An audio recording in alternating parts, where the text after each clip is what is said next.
Hey, everybody. Welcome to the show. And today I get to spend some time with my friend Chris Johnson, who wears a couple of different hats. He's got a very interesting story that we're going to tease out. But his title is he's at MediaOS, he's the director of publishing strategies. And he's also a publisher. So he's the owner and publisher of Style Creative Media. Chris, welcome to the show. Well, thanks for having me. Appreciate it, Johnny. Yeah, it's so good, man. And I love what you're about. So I asked this question. I always ask the question, what's one thing you would want people to know about you?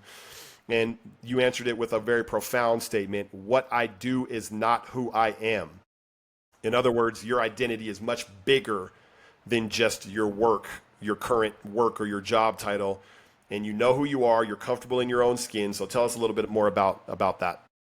Well, at first, it may sound like you're a little bit arrogant, right? You're bigger than what you do, but the reality of it is, it's just you're comfortable, and there's a number of things I could be doing. I'm passionate about business and orchestration, but I am who I am, and that gives me a level of liberty. When I meet with people, when I talk with people, I can be very authentic and share with them the things that I've learned along the way. Yeah. So really it's that. It just so happens that I'm in publishing in the media business, which I love the complexity of, and I love working with people who are in the same industry. But the reality of it is, it doesn't shake me to the core. My foundation is much more strong and firm than that as a person, as a contributor in business. Yeah, man, I love that. And I also identify with that, right? I think that's a beautiful way of being. I think it's an important truth.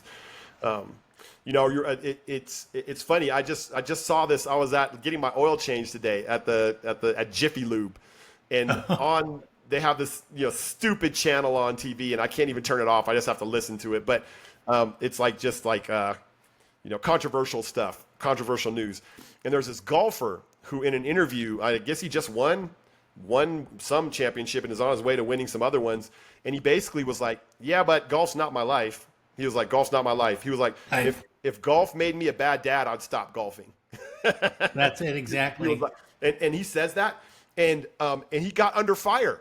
He got under fire for saying that on camera. Yeah. And like literally Tom Brady, the quarterback, wrote him an open letter basically saying, kind of criticizing him and saying, well, no, the best husband and father you could be is if you pursue the most excellence as an athlete, and you need to be an example of excellence.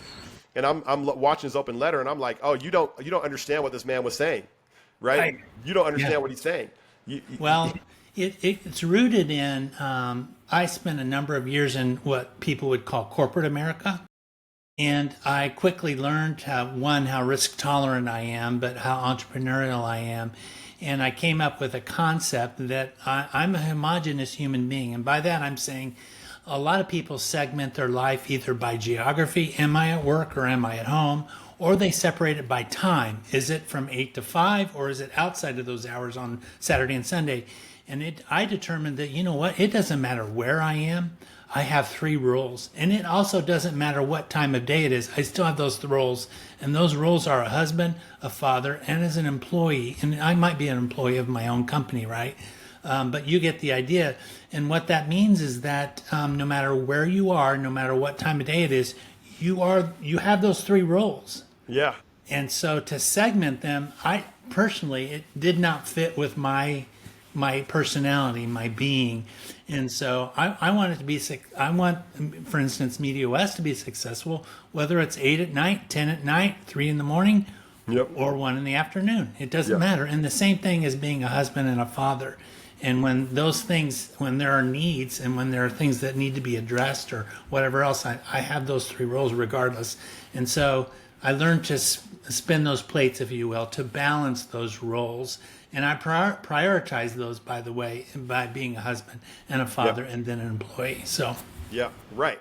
That's right, man. That makes and I've got a very similar structure for when it comes right down to it. Am I going to, fulfill this role or that role? Right. And I'm definitely a husband before I'm a worker, right? Or an employee. I'm definitely a father before I'm those things. I'd rather fail at work than fail to provide for the emotional support that my family needs. Yep. Yeah. And so I have a lot of respect for that, and I think it's right on. Thanks. Yeah, you don't live to work, right? You work to live. Yeah. Yeah. But that doesn't lessen how much you contribute, because I'm an all in. Whatever I do, I'm all in. So it doesn't lessen that contribution, but it does align things a little differently in your life.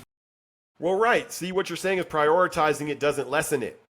Yes. Right. So by me saying, yeah, I'm a dad before I'm a CEO, doesn't mean I'm not a beast of a CEO. Right. That's correct. Doesn't mean that. I can still be that.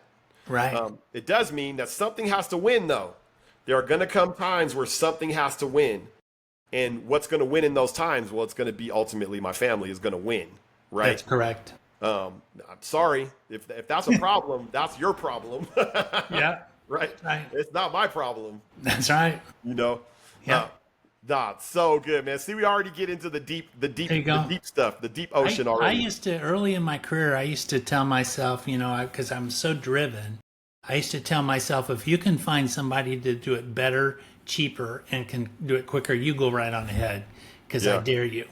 That's my kind of my work ethic. Yeah. And obviously everybody has to push themselves, right? We're surprise, we're all human, mere human, right? Yeah. So we have to push ourselves from time to time, but that's kind of my mantra as far as my work ethic is concerned. I'm not perfect. I can't do a lot of things as well as some other people, but you can be sure I'm going to do it the best of my ability. Yeah, man. Right. So, and that's something probably that's shown throughout your career, right? You're a guy who's willing to go all in and give it your best, give it your all, strive on behalf of those that you serve. Yeah.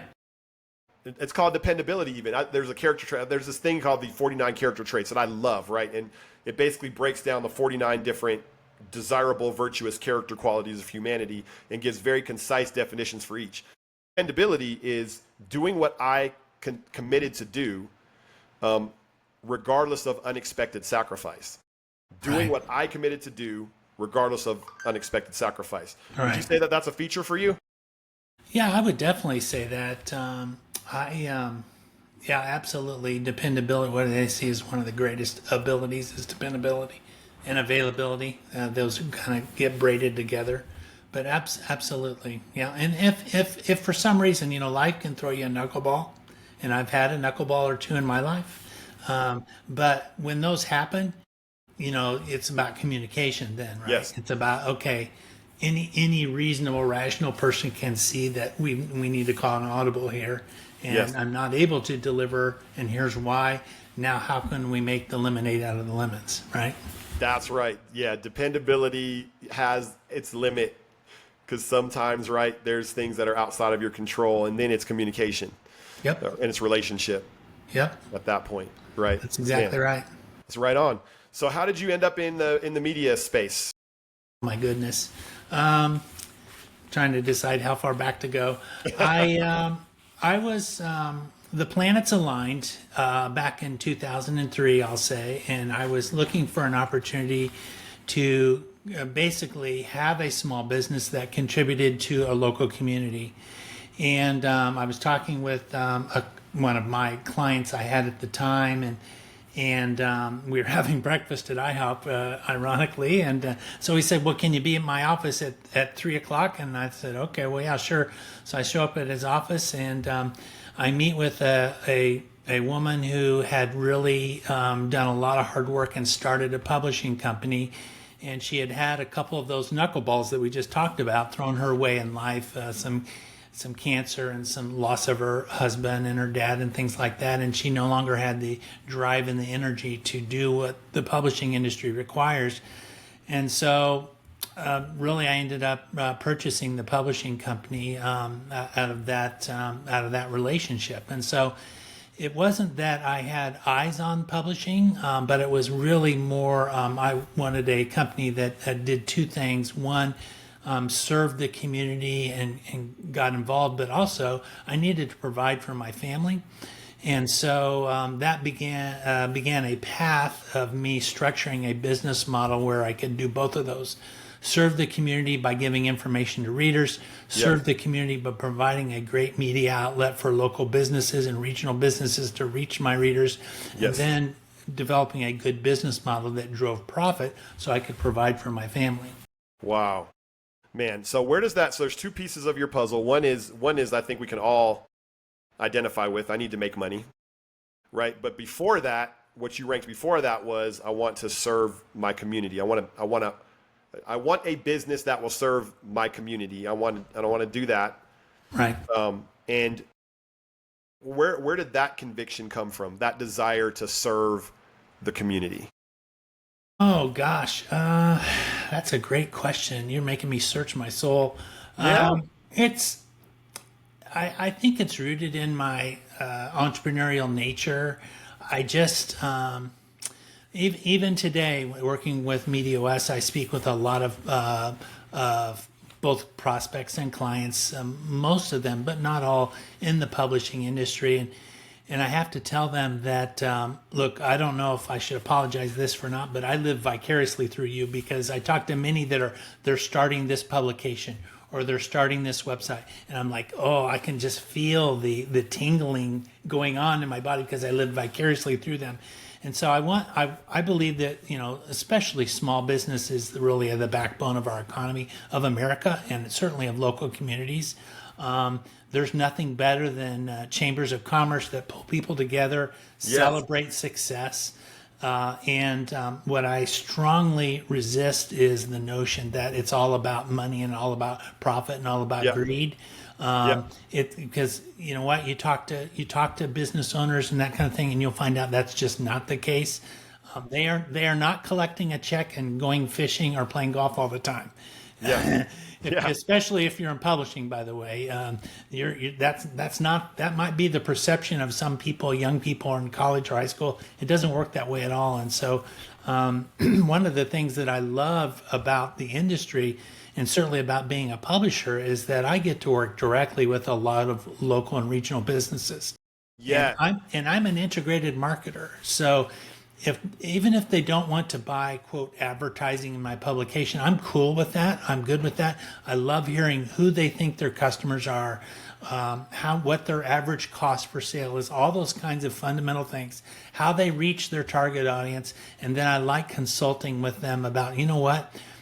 You think your audience is really, the guy, it's really his wife that's making the decision, and she's pushing him to go, do a deal or make an appointment with you. And so I love having those discussions in that really, I guess, make a difference for them and therefore make a difference in the community. And so all of that gets wrapped into the publishing industry. And that's one of the things that I love about it. So I think it's all... the community involvement is wrapped into that. That's a very unique story that you just told. Like, that's a very, but it's also super clear to me, right? Because you lit up, right? You get the tingles when you're living vicariously through a business that's out in the adventurous game of business, right? They're out trying to make something from nothing, trying to create something of substance, something that lasts, trying to create value in a community, trying to serve people and help people and solve a problem creatively, right? That lights you up because you're like, that's what made you a publisher. That's what made you acquire your first publishing company. Right. Was that entrepreneurial fire and that entrepreneurial spark that gives you the tingles. If budget were no issue, probably once or twice a week, I think, boy, if budget were no issue, I would jump on a plane and I would come spend the next 30 days with you, helping you set this thing up, set up your rate card, set up your branding and start reaching out to people in the community. I want to help you build that. If budget and time were of no issue, I would be a crazy man doing that all the time. Yes. Yeah, that makes so much sense. And so then you basically put yourself into a job where you get to help those people all the time, right? So you've got the community. The community comes to you as a trusted news source. Right. But then the companies come to you to reach that community. And you're like, I don't want to just help you get you in front of the community. I want to help you succeed. And my community is one of the channels through which I do that, right? That's what I'm hearing. That's right. You holistically want to help. And you have I think from what we discussed before, you have a strategic mind. So you understand the how of business, right? Like let me ask you this question. I think this will locate you a little bit. So I have this thing called the alignment funnel, which is basically how work gets done. And so picture a funnel with three parts. The top part is vision. That's the person who's the visionary, is like big picture, mountaintop, creativity, blue sky, head in the clouds. That's the vision. The next on the funnel is direction. That is like, okay, great. Now, how are we going to do it? Maps, blueprints, plans, strategies, right? Like be assembled through mutual understanding and agreement of what needs to happen next. Right. And then at the bottom of the funnel is the executor. Like, I will take personal responsibility to drag this across the finish line. I will check the boxes. I will have my feet on the street. Like, I will push this, vision to completion with my own blood, sweat, and tears, right? Yeah. Where do you most identify with on that funnel? Gosh, I would be honest with you. And depending upon my role, I've lived in all three. Yeah. And I'm serious. My wife has accused me. We've been married, 41 years, and there isn't a year that goes by that she doesn't say, you're so visionary that you need to come down and be some earthly good for a while. She said, you're always saying, you're so heavenly minded, you're no earthly good. So yes. You need to quit thinking about, 2 or 3 years out and what things look like, and start, executing. And okay, right. I get it. So, yep. Gosh, I'm just being honest with you. There are parts of every role that you mentioned there that appeal and drive me. And I think that's why I have been fortunate enough to be successful. So cool. And that's in terms that I never really considered before.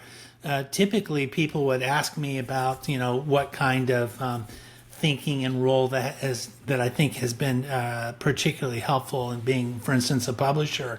And I say, well, the truth of it is, because of my education and background when I was in high school, I did all of the science and math you could ever think of, to the ad nauseum, all the trig and physics and chemistry and all that kind of stuff. And then when I got to college, something happened, and I said, you know what? There's a whole world of literature out there that I just have no idea. And so in college, I went the opposite direction.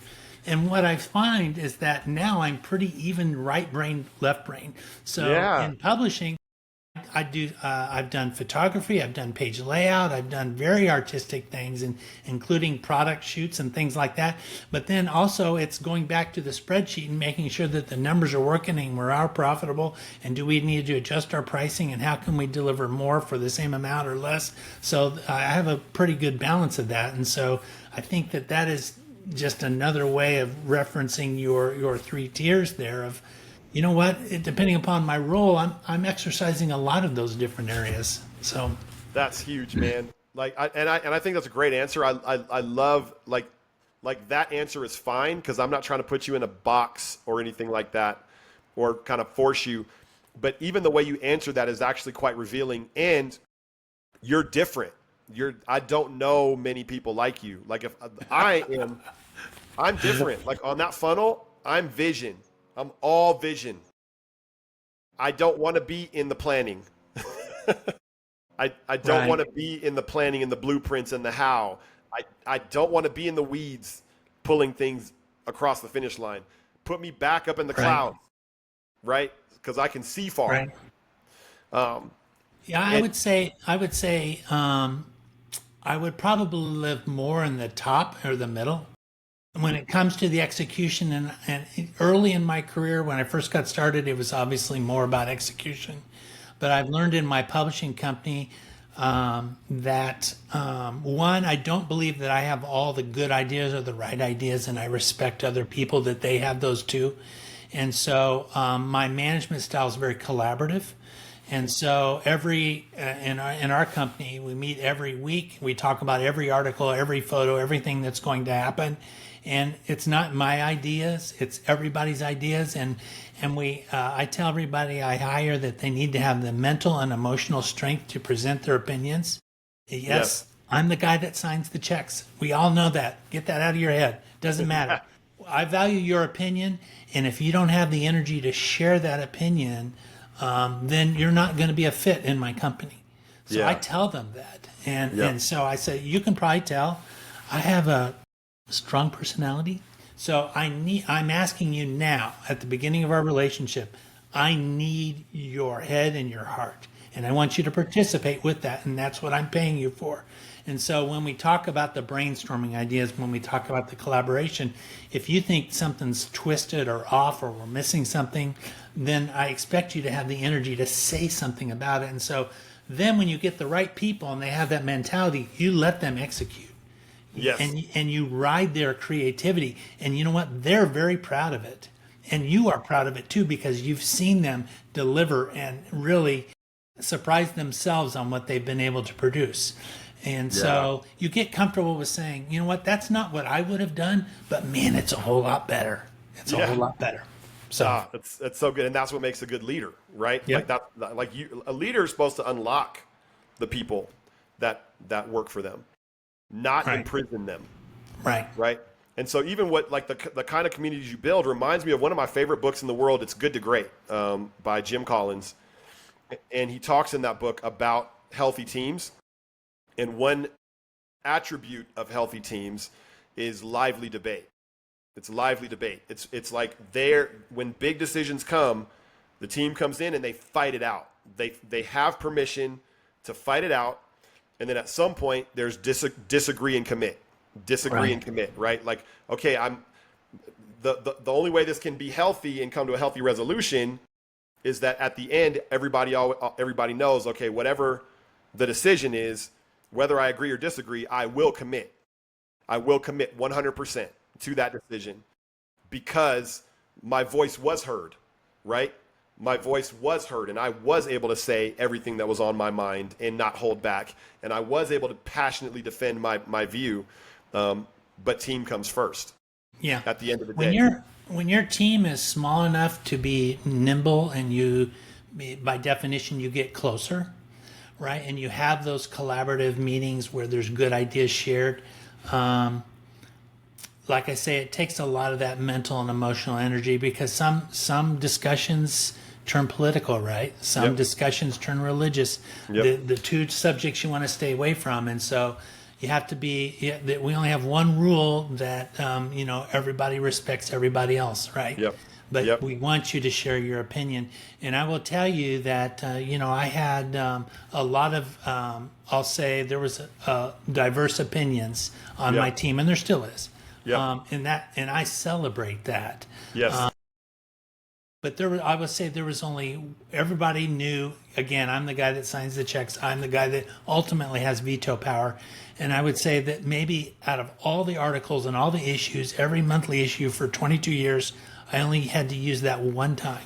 Yeah. One time.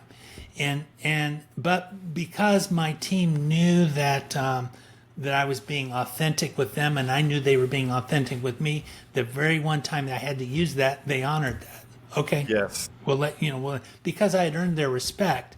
Yes. And if I'm just going to strong arm it, all day, every day, and undermine and use what I call the nuclear option, right, all the time, then that's when you lose respect.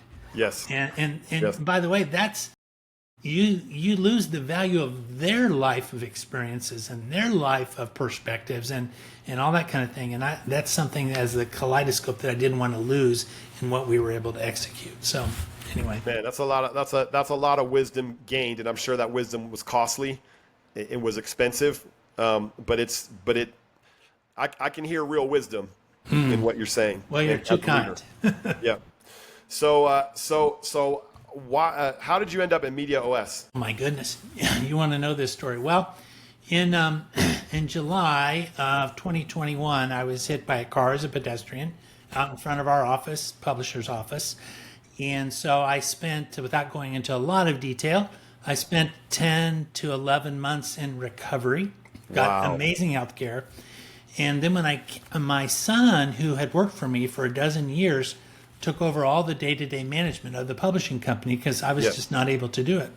Yes. And so then when I came back to the land of the living, as I say, and considered coming back to it, I was looking at the trajectory of the company. I was looking at my son. I was looking at what was the best thing for the publication, and the businesses that had invested in us. And I thought, what's the best thing for them? And then my entrepreneurial spirit kicked in. I thought, you know what? Maybe after 22 years or 20 years, I'm ready for a little bit of change. And we were MediaOS clients. My company was a MediaOS client. So there were things, as with every online solution, that the users, the customers have feedback. Yeah. And that's always going to be the case. And so I spoke with Joel at MediaOS, and I said, hey, you know what? I have a perspective as a customer. I've been a publisher for 20 years. I think I can offer value to your team. I have some publishing experience, real life over here, because I'm one of your customers, but I'd like to be able to deliver what I know to the rest of your client base. And Joel said, man, we got a place for you. We need that. And so he gave me an offer the next day, and here we are 3 years later. So So huge shout out to Joel on that, right, man, to be able to because somebody comes, I just picture you just coming with the gravity that you have, the experience that you have, and then and then being able to articulate it in that way, and for Joel to just recognize immediately, we need this guy here. Man, big shout out to Joel for having wisdom and discernment with that, and being able to recognize a gem when he sees it. Well, you're kind. He is quite the visionary, by the way. Yeah. So for sure. Anyway, yeah. My interview with him was called "Swinging for the Crazy." Why doesn't that surprise me? Yeah, because he thinks big. He thinks big, and he swings for the fences, man. Yeah. It's like holding down a hot air balloon with getting the ropes and, hey, come on back down here. We got stuff we got to do. But anyway, that's how I ended up in MediaOS. And again, I spent many hours every day talking with both prospects and clients of MediaOS, and sometimes it's not even about the technology. It's not even about the software. It's, hey, I got this difficulty with my salesperson, or my printer's driving me nuts. How can I work my way through this? And so, and I don't know all the answers. I've made a lot of my share of mistakes and had to recover from them. But I also talk to a lot of people who have had similar mistakes, and so I see how they've dealt with certain situations and get around some complexities, problems, and challenges, and how they've taken advantage of opportunities. And so those are the things that I get to share day in and day out with prospects and clients. So, what do you enjoy about? Because it sounds like you coach people, and it sounds like you said coach, consultant, right? Like a coach is somebody has been there and can tell you how to get there. Right. Like, and can coach you up into your potential, but they're far enough ahead of you that they can coach you up to where they are, right? It doesn't work if I'm going to try to, if I'm not a parent trying to tell you how to be a parent, there's a disconnect from the gate, right? Right. There's a limit to what you can, how well you can help me be a parent if you have never been a parent. Right. That is an amazing observation, because we all have people in our lives who are getting ready to have kids, and if I have four kids, and so if you think that there's any words that I can use that'll convey what you're about to go through for the next 18, 20 years, there aren't any. Yeah. And I'm a publisher. Yeah. So there aren't any, because it's just so vast, so many options, so much complexity. Yep. So I guess, I don't know if I'm saying you spend a lot of time on your knees praying, or certainly talking with your spouse about how to do this or that or the other thing. But you know what? That's one of the things that I love about our industry, is that it has a lot of layers of complexity in it too. Yep. It's not, and I tell folks this pretty frequently. We are not making coffee mugs in the backyard for $1.19 in raw materials, and then selling them in the front yard for $4.95, and all we have to do is manage inventory and raw materials. This is far more complex than that. Yes. And so that complexity has, even though I'm very entrepreneurial, that complexity has kept me really tied and riveted to the industry and what I'm doing, and kind of, if I the worst job in the world for me would be screwing toothpaste caps on toothpaste tubes, hey, you did it. You did your 100 today. Go home. We'll pay you $1 million. I don't care. I Yeah. want to be productive. I want to make a difference. And so the complexity of the industry and being able to have a lot of buttons and levers that need to be pushed and pulled at the right time. I love that. I love that complexity. And so that just makes the victory that much sweeter, that when you see that being successful. And I'll tell you that the biggest reward is when I go to my grocery store and I'm in the produce section, somebody comes up and recognizes me. Hey, aren't you Chris Johnson? Yeah, aren't you the public? Yeah. I got to tell you, we built our business on you guys, and thank you so Yeah. much. So that's the reward. That's That's the the reward. reward. So Right. And that's what a coach Yeah. would say, right? Like that's what a coach would say. That's what an advocate would say, right? Because what's in your heart, however it got there, you have a heart for people to succeed and to grow and for their enterprise to grow and for their grand adventure to end in success, right? Like I hear adventure in you, bro. Like when you talk, you're an adventurer, very much. right? If this was a different Yeah. age and you weren't a Yep. publisher, maybe you're sailing with Magellan to see if you can circumnavigate. You know what I mean? Like I picture you like Oh man. a pioneer, prospector type person. Yeah? Yeah, I'm guilty of watching those shows on the History Channel that explore sunken ships and all kinds of things like that. All those things, I love all that. Going to deserted islands or anything like that. I have a really strong history flair to me. I'm actually on the board of the Military History Center at University of North Texas. Yeah, Yes, so sir. I very much that. Yes, adventure, man. That's what I hear. It oozes out of Yeah. you. The entrepreneurial adventure, calling people and equipping other people forth into their adventures so you can live vicariously through those people, right? Yeah. Like Yeah. these are all features of what I hear when you're just talking, man. It just comes out of you, dude. Oh, So you're kind. I just say it how I see it, bro. It's there. The gift is there, Yeah. man. See what you are. What I am is a treasure hunter within the human soul. Right? Yeah, there you go. The adventure you get helping people on their entrepreneurial journey is the adventure I get from helping people name their gift, right? Yeah. And to cultivate that forward through naming it upwards and bring it to the surface so they can do that thing more and more and more and more. That's what gives me joy, right? So that's what you're seeing on me as I'm like interviewing you, is that happiness. So give me the profile of the person that you help the most. What's the kind of person that when they come to you, they're gonna get transformational help from you? What are they like? What are they struggling with? How are they? What are they challenged with? Paint the picture of the person that you help the most. And this is on the MediaOS side. Okay. I would say it's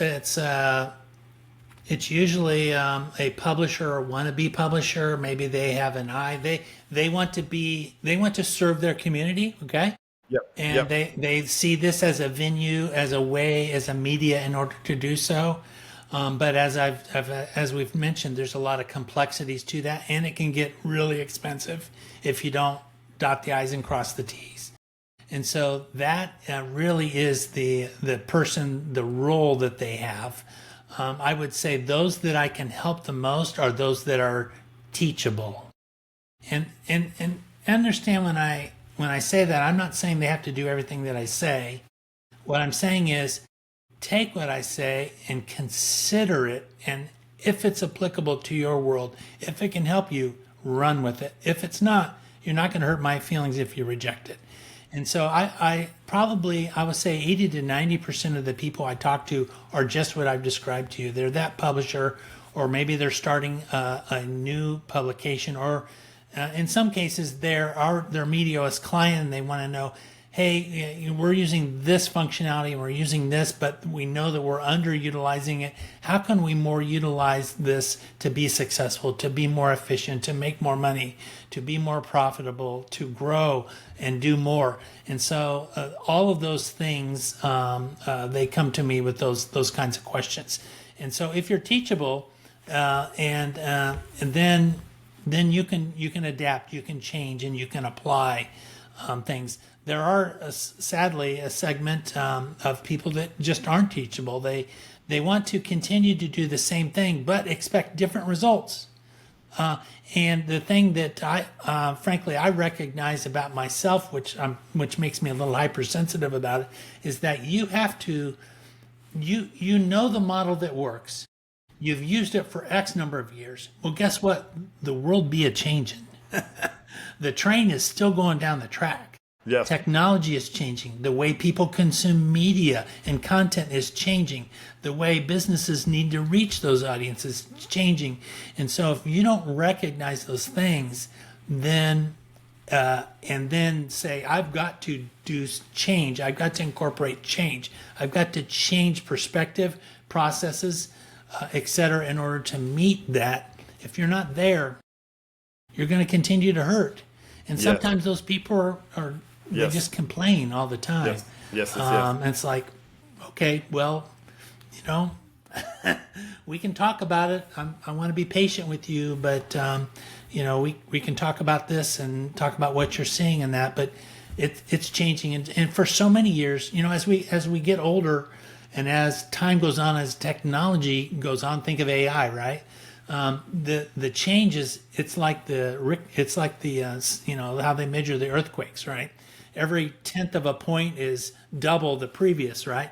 And so it's exponentially increasing. Yes. And so if you don't get on the train today, tomorrow you're going to be even more out of focus. Yes. So, better to make those adjustments as soon as you can to be teachable. At least recognize that you need to change, and then start to put the impetus, the desire to change on the front burner instead of the back burner, because what Grandpa did is not working. Yes, sir. It's just not working, and I can say it because I'm a grandpa. Yeah, you are. So what that is not working. So maybe there is something else out there that I need to be doing in order to still accomplish my mission. So. Well, you're built to thrive in the world that we're in, right? Mm-hmm. Because you have a high value. You said it early in the interview that you found out you had a risk tolerance, right? And I would say risk tolerance is probably interchangeable with change tolerance, right? Yeah. You're tolerant to change. You can accept change, right? If you see change coming, you're like, okay, well, let's adapt to it, right? Yeah. As opposed to what's not constructive when people are rigid to change. And they see change coming, and they're like, well, I'm afraid of that, and I'm not going to change, and I'm just going to be a rigid structure when the wave hits. And when the wave hits a rigid structure, it's going to crack the structure. It's going to break it. Right? Oh, I'm worse than that, Johnny. I'm the guy that when I used to drive to work every single day, Monday through Friday, I would purposefully take a different route every single day. Because I love change. I rearrange my office about once every 2 or 3 months because I need change. That's why I say screwing toothpaste caps on toothpaste, tubes all day long would be the world's worst nightmare for me, because I thrive on change, and I love variety. Yes. And in business, I love using change as an asset, as a strategy, because I know that most people hate change. They can't stand it, and they're very uncomfortable in it. Well, guess what? I'm very comfortable in it. Yeah. So I want to use that as a strategy and as a competitive edge. That's a superpower. That's a special. So, because when I'm asking you the profile of the person that you help the most is a fellow adventurer, right? A fellow entrepreneur, right? Wants to help people, wants to serve the community, wants to provide value. Right? Yep. So they're principally aligned with you. And then you said teachable, right? They're teachable. They're humble. And what you're going to do with those people is you're going to coach those people, right? You're going to coach, advise. They don't have to do everything you say, but you have the heart of a mentor, the heart of a coach. You're going to give them good advice, and you're going to speak to the how. The how is where you serve people, it seems to me, right? Sure. You want people that have a big vision like you, or just want to accomplish something in the world, and you're going to help them with the how. You know how to help them get traction and be successful. You're going to give advice along those lines. And one of the things you're going to give them is the gift of coaching people to use change as an asset. You said it. That's exactly what you just said. Yeah. You can coach people to use change as an asset. So you can help them develop a relationship to change, right? A relationship to uncertainty. That is a successful strategy for dealing with it, which is I'm going to be flexible. I'm going to bend, right? So when the wave hits, I'm not a rigid structure that breaks me apart. When change hits, I've been equipped to go into change with hope, right? To go into change with wisdom, to go into change with a strategy, so that you can navigate through that storm, right? I'm still picturing you as Magellan. You're Magellan on the boat, right? And you're going to navigate the storm. And because we're flexible, because we're adapting, because we're strategic, we're going to survive the storm and we're going to be okay together. Yeah, I could give you a really good, if you got time, I could give you a really good illustration of that. And when COVID came around, everybody, had to change, right? Yes. And so I was sitting in my office and received 3 calls from some of our largest advertiser supporters. Look, we know that this is a difficult time. We know we're under a contract. We will pay you according to our contract, but we have to tell you that this is just such a lean time for us. We're not even able to do business. And so we're just wondering if we honor a contract, which we'll do, we may have to lay some people off and that kind of thing. And I said, you know what, we got to find a solution here. So I took 2 or 3 calls like that. And then I just wrenched my brain and my heart over the next 4 or 5 days. And then I came up with a solution that even though we had published a print magazine and distributed it to 65,000 people every month for years, I said, you know what, the next 2 months, we're not going to print something and we're not going to mail something. We're going to do it entirely digital. Yeah. And we partnered with 2 very large organizations who had massive email distribution lists in the couple 100,000 range. And so we produced, so my people costs were all the same, but I had no printing or postage costs. And in my world, when you do 65,000, that's a lot of money. So I went back to all the advertisers and we made them a deal. We said, look, these are unprecedented times. You are under contract, but we understand that. Let's set that aside for a moment. We're going to produce the issue as normal. We're going to distribute it digitally. And we know that a lot of you are just really hampered from a budget standpoint. So here's what we would do. If we're going to distribute that. If you can afford to pay us for that advertising for these next 2 months, you're under contract, that's great. If you can't, that's okay too. Don't pay us. We're still going to publish your advertising. We would recommend value. So if their ad was $1,000, we were saying pay us $500 because we're not printing and mailing, we're distributing. Yes. So what happened, and that's what we did for 2 months. And what happened for the next 2 months is we took call after call after call from advertisers and prospects who thanked us for being so flexible and so community focused to accommodate them. And so we had probably 25 to 30% of our client base pay us 100% of their contract value. Wow, even though we didn't print and mail, they just said, you guys have been with us. We built our business on you. We're so appreciative. We're just going to continue to pay you. Then we had people in the middle 70% or so, who said, okay, you asked for 50%, we're going to pay you the 50%. And so we ran those ads digitally. And then we had some who, like we said, could not afford to pay us anything. And so for those, we went ahead and ran their advertising and they didn't pay us anything. Well, as it turned out, we were really still profitable during those 60 to 90 days because we didn't have the printing and postage costs. Right. So again, that was adaptive. Yes, there were contracts in place. Yes, there were signatures, but you know what? You got to work with people and you got to communicate. And so that's kind of an example of what you're talking about of of being creative and an adventurer and just making it happen and being reasonable because you want everybody to win, right? So that story is extraordinary. And it's really what this interview is about, is to draw out who is Chris Johnson, and then what is the gift that's been placed inside of him, and who does he serve, who does he help, and how does he help them, And that's it right there. You know, there's the gift that you give. Part of the gift that you give to the world is that flexibility. You love change. I love People it. hate change. You love change. And so you're going to use that gift to try to create wins for people, to try to help people see the win, Right. see the opportunity. You know, this seems all bad, but maybe it's not all bad. Maybe we can navigate together through this storm and find a profitable outcome for all of us, right? Right. You're always I mean, going to do that. Yeah, I mean, I go through the same process that I suppose everybody else. If it's, look, I'm looking at a bad situation or unfortunate situation, I always go back and say, did I make a series of decisions that put me in this situation, or is this something that was unavoidable? I always do that because you never want to repeat the same mistakes twice, right? So you go through that process, but the reality of it is you're here today, and tomorrow's coming, and so. Okay, now where I am today, I've learned from the past. Now let's deal with what's happening in the future and make the most of it. And so what can I do? So, and I'm going to put a word on that. It's hope, right? We can have a relationship with the future that is fear, or we can have a relationship with the future that is hope. We can't have both, right? Fear is, oh, there's a monster around that corner, right? Yeah. Hope is maybe there's treasure around that corner, right? That's right.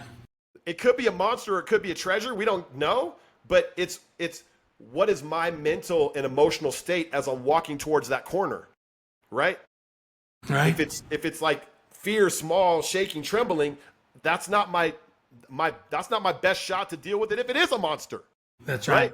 That's not my best condition to deal with the monster. That's right. Right. My best condition to deal with the monster is hope, creativity.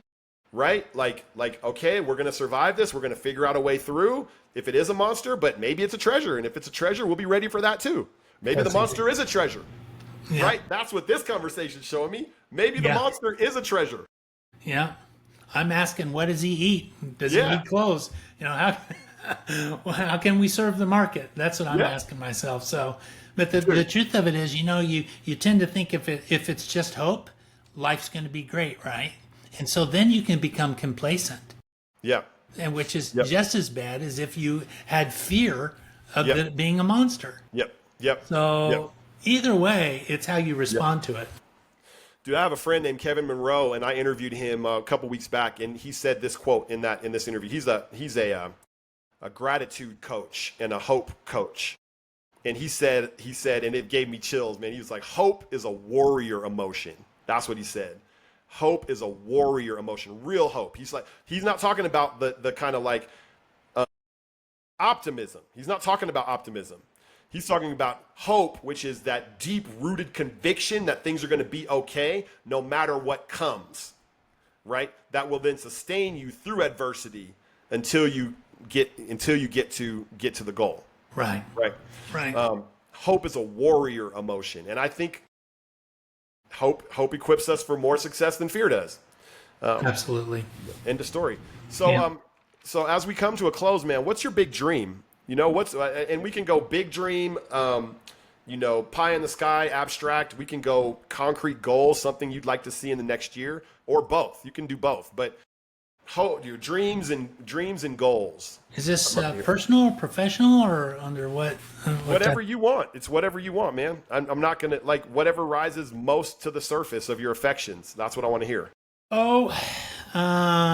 Live on land with my wife with some goats and chickens. but I'm still connected via high-speed connection, and then I get to travel maybe once a month or so, once every couple of months to publishers and consult with them on site, face to face, really define and produce some good with them. I mean, more very much consulting related. Yeah. I've wanted to put together basically a publisher in a box, kind of a product kind of a thing. And it's very it's humbling because I have a lot of my perspective and opinions because I've made those mistakes, and I realize I've got to have that model, and so I've got to know what my costs are. I've been down in those weeds, and so I don't think that what I have to offer is terribly revolutionary, But when I talk to some people, because again, the complexities in the industry, some of the things that I mentioned that I've experienced, that I've had pain, I've faced the monster and conquered the monster. Yes. I can give them the tools and the perspective so they can do the same thing. And so that really that really flakes my corn, as you will. That really excites me, because that means you're helping people, and so really it's not a whole lot beyond that. I mean, I'm Very a grandpa. simple. I'm expecting my second granddaughter in a while, so that is obviously of paramount importance to me. And so they live in Seattle, so spending time with them, and so that's really as far as I go. It's beautiful. It's so beautiful, man. Thank you for Thanks. sharing that with me. Sure. Man, you want to live on land with goats and chickens and your wife, right? Like, you want a simple, quiet life, and you also want to be able to go on site and just work with publishers and make a difference. I love how you put that, man. You faced the monster, and you've defeated the monster yourself, right? Like, Right. you've gone your rounds with the monster, and which means now you have the notes, all the notes from those battles, to give to somebody else so they can Right. go beat the monster. And that's what you really want. That's That's what it, flakes exactly. your corn. That's what flakes your corn. You want to help these Yep. publishers beat the monster, right? And That's we all right. know what the That's monster right. is, right? The monster, and they told me what the monster is. I did a survey and they told me what the monster is. I was like, what's the biggest challenge and the biggest problem facing the publishing industry? And I asked a bunch of my genius friends, like, what is it? And they said it was time and resource constriction. Time and resource. In other words, I'm so under pressure in my business. I know I need to innovate, but I don't have the time because I'm working twice as hard for half as much, right? And I don't have the money or the time to spend on the innovation that I know I have to survive. And it's that feeling of being trapped. That's the monster, right? That's the monster. Yeah. And But it comes help- down to personal discipline, right? Yeah. So how so? In What do that you mean? situation. Well, you could say, okay, I don't want to, my heart doesn't want to, but the next 3 Saturdays from 9 o'clock to noon, I'm going to focus and I'm going to work on my plan that's bigger picture, because I don't have time to do that during the week. So I'm going to give up those 3 hours every weekend for the next 3 or 4 weekends, and I'm going to put the plan together so that we can execute on the plan, because that's what you got to do, and that's personal discipline. It is. It's Yep. I used to tell myself, today is the day you got to put your big boy pants on. Yes. Okay, Yeah. Chris, you Yeah. got to do what's right. Okay, let's Yeah. do it. So Yep. Yeah. Well, let me just say real quick to you, Chris, though, some of us are not strong like you, in the sense that, and this isn't negative, it's that I think you have a very powerful will. yeah, I do. And there's a person like me that it would be hard for me to do that without help, without somebody holding my hand, right? I'm right here. That's what I'm saying. That's what I'm saying, right? So Yeah. for the person that, when you hear that, it makes you feel afraid, because what you just said is, and I love it, right? You're like, okay, well, you need some discipline. And yes, you need to make some space where there isn't space. Yes, but I would only do that if I had some hope that it would yield some kind of a result. If I'm in fear, I'm not going to do that. Right. Because it's like, why would I do that? I'm afraid. And what you're saying is, man, you're not just saying go do that. You're saying, I, Chris Johnson, am a dude who would help you do that. I'm a person that will hold you by the hand and help yank you, because literally, I'm telling you, bro, I know this.